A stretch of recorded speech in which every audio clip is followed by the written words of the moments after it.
LPing things all by myself is one of my hundreds of skills. Welcome back to Memory of Heroes. It's Dreamsword, and I am flying solo today, actually. We're in the old mine. This is the last part for a little bit that we're forced to be O's, if I remember correctly. And the reason we have to be O's here is because only Katakiriba can scale these walls with its high jump power. So, yeah, it's getting you used to form gimmicks and whatnot. That's kind of the theme of this little area. And I'm doing this solo because, well, coming up is a part that I noticed, at least when this game first came out. I don't know about nowadays, but as if this came out like super long ago. It didn't. But I noticed that when the game first dropped, there was a part coming up here that a lot of people had trouble with. Like, they couldn't beat it, like, or at least they had a lot of trouble in actually beating it. It took them a minute. So I'm here to help for anyone who might still be struggling, or for anyone who gets this game and they get to this part and they're like, oh, well, what the heck do I do? But yeah, we're tracking down Kazari here to hopefully record his voice with the frog pod. So maybe we can get entrance into the water purification sector, which Double was locked off from earlier. So, but yeah, this little section is just like, hey, do all these high jumps, and they also have arrows for you. Now, see, Nico complains a lot about the invisible walls, but in areas like this, I mean, normally I don't really mind them, but in areas like this, like, what's the point of even having them? Because, like, all they would lead to is, like, little ledges, and you would just be able to look at stuff. It's not like you would go way off course or something. Anyway, I don't really play optimally here because I want to try and show off some Katakiriba stuff. Like, I specifically try to slag combo and like doing stuff like this, you know. God, it's cool. It's a shame that it eats up so much RP though. But yeah, I'm mainly just trying to show off various things here, like the switch attacks and whatnot. So you're gonna see me get messed up in later engagements in this area. But I assure you, it's not because I'm bad, although that is also true. So, yeah. And you'll find that with Katakiriba, getting triple S is actually pretty easy. So, you know, great for EXP and code farming. So, like, yeah, see, I wanted to get cheeky and just shoot lightning, but people with guns and people who know how to throw punches have other ideas in mind. What a shame. I never would have expected enemies to, you know, take initiative.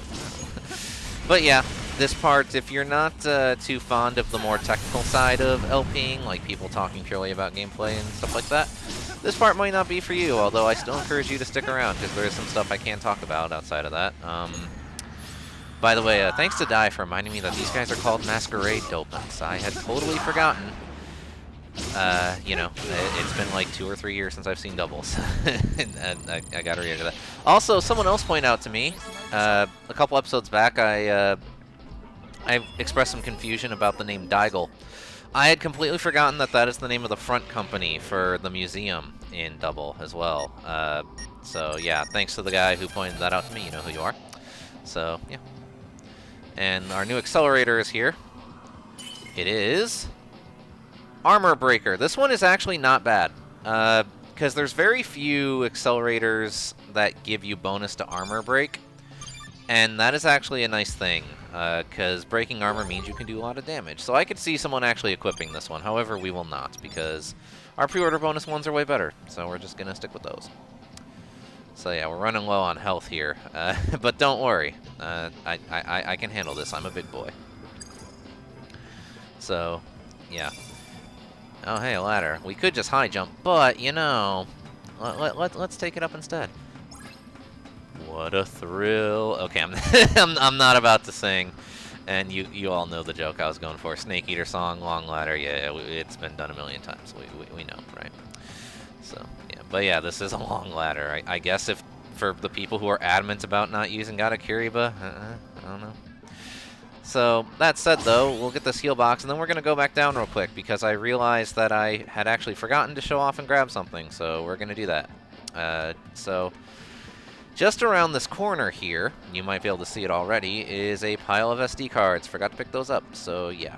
Let's just grab those, and then we're going to transition, because I ran back to the heal point, and now we're going to get to the parts that people have trouble with. And yes, it's a boss fight, and you probably already guessed who it is.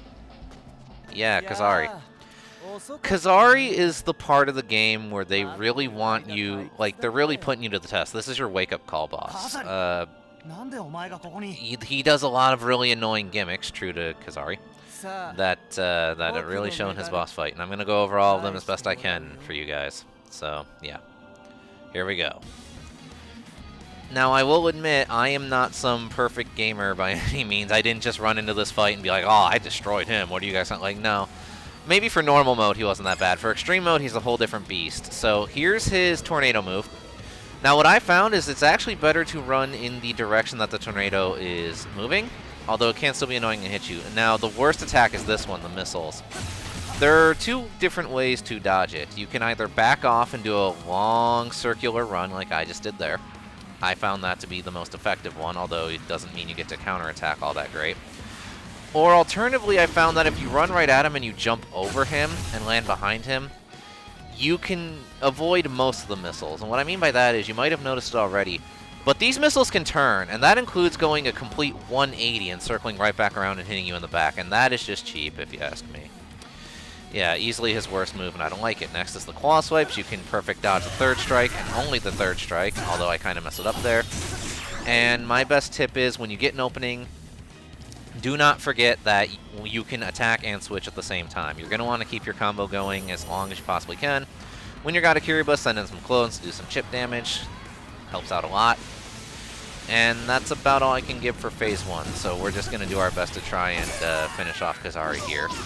I dodged because I thought he was going to be able to get a hit in, but no, I can actually lay into him.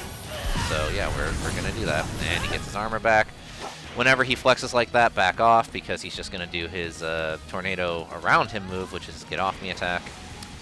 And yeah, so now we're just going to keep going here as we have been. So. Now, one thing, too, that you might want to do, although it's kind of risky because Kazari's AI can be a little bit unpredictable, is when he does the tornado, let it fan out a bit and then run right towards him, because it's not like it can go back, you know, smaller. It does a gradual wide-out sweep. But, yeah, we're playing it safe here. I am not that ballsy. Because Kazari does a lot of damage if he manages to hit you. That is definitely consistent. Yep, and see, I keep my combo going by switching to Tadaba, and we take out his first phase. So now on to his second phase, which, it's weird. He has more of an arsenal in his rage mode, but I found him actually a lot easier to deal with. I don't know, maybe I'm just better when it comes to reactionary stuff. But for people who have high anxiety, you might want to beware. Anyway, that move, the sand missile thing, it's interesting. That's another move where you have to be in a specific position to get a perfect dodge, kind of like Uva's dive kick. You can only dodge it when you're up close to him. If you try and dodge it when you're far away, the game won't give you the counterattack, which is a shame. So yeah. But yeah, you know, it's a hit and run sort of game with Kazari here. You go in when you can, and you back off when he gets, you know, his momentum back. But yeah, just try and keep your dodge timing up, and you can lay into him, no problem, like this. And I tried to do a cool combo here, but I was just out of reach. That would have been so cool if I was able to pull that off. Oh well. But yeah, you see that, like, those missiles went in a perfect circle, and that is bull. Like, just, no.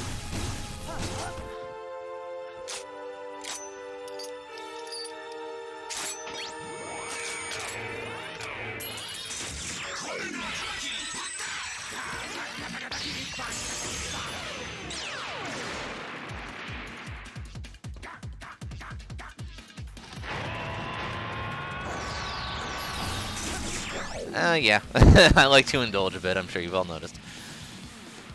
But yeah, I did that because we're going to be finishing this off with Katakiri, which the game seems to want you to do because of how this whole area is designed around Katakiri. So if there's some super secret hidden tech with Katakiri against Kazari that I'm not sure of, someone please tell me. And bad angle on the rider kick, unfortunately, because we were near a wall, but oh well, a win's a win. And if I get a chance, I'll try and show off the Katakiri rider kick in a better light later on in the game. Forgive me. But yeah, here we go. Forced back to Tadaba, and as much as I love the Tadaba rider kick, I wish that they just did the finisher of the form you were in. I really do.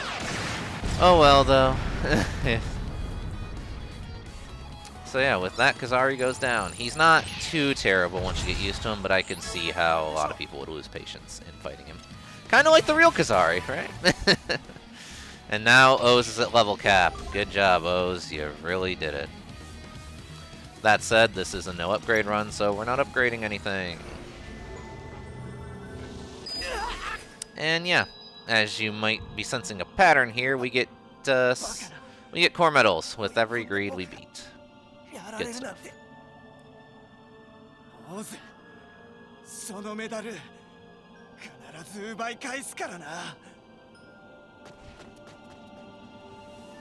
Anyone notice the footsteps sound started playing before he left?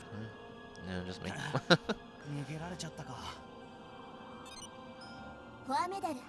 Well, yeah, it just flew out of him. Like, no, whatever.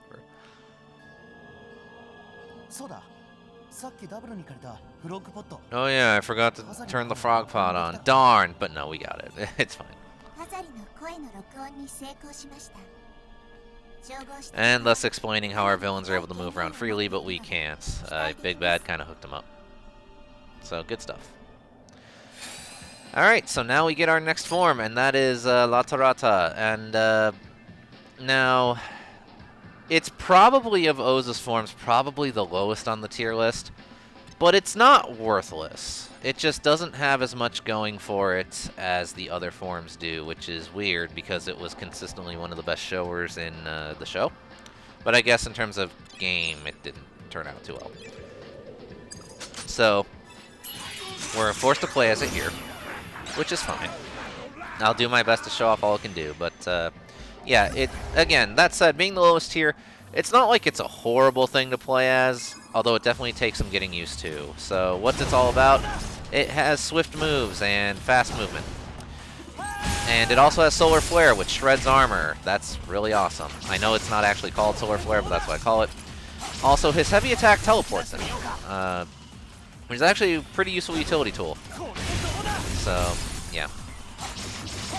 And of course, swift stuff. You can jump right after his ground combo. The timing on it's a bit difficult, but apparently if you hold the button, and there I showed off the teleport. If you hold the button, he apparently will auto jump. Although I've never gotten it to work. I don't know. Maybe it's just me. And they included the meme kick. I'm so glad they did that. But yeah, that's his aerial heavy attack. Good stuff. That's probably his best move, honestly. Once more for good measure. And yeah, that's about the basics of La Tarata. Pretty simple set, but it can be effective, and it definitely has one very, very nice use for a specific boss later on. I will definitely be showing that off in the future. So, yeah. With that out of the way, here's what the super speed looks like. Good stuff. Now, logically, I should spam that to run everywhere when traversing this game, but I constantly forget, so get ready for normal dash speed anywhere. Sorry. So yeah, now we can finally get on track to finding Ada.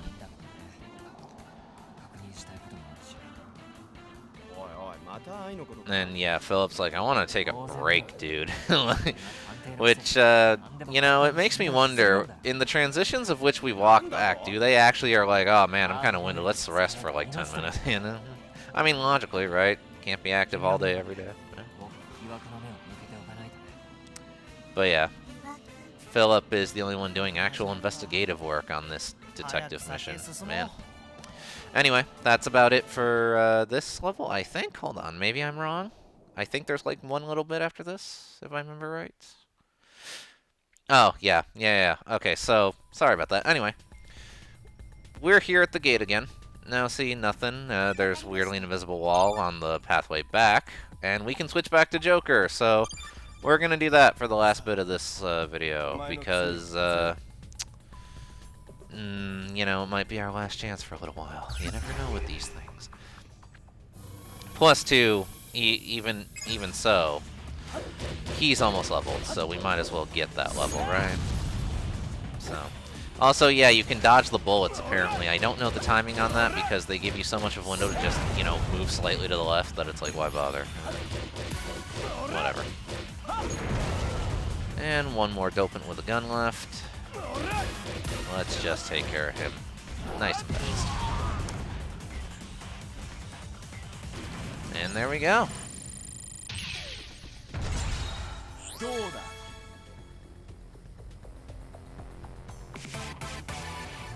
And there we go. He's level 3 now. I might have said it before in a past part. I don't remember. But we definitely want Joker's levels to get as high as they can for one specific section later on in the game, because if you absolutely neglect him, especially on extreme mode, that section is really annoying. So yeah, definitely want to level him up, because yes, levels do increase your stats. It's not just upgrades, believe it or not. So, or maybe it's a total placebo and I'm wrong, whatever. And whoa, the lighting changed. Whoa, whoa. That's why I stopped for a sec, because I noticed that. I was like, what? But yeah, that's leading up to the next section. Here's the heal point, and that'll be it for this episode. So, hope you guys enjoyed. Hope I helped out with the Kazari boss fight, and I'll catch you all in the next one. Bye-bye.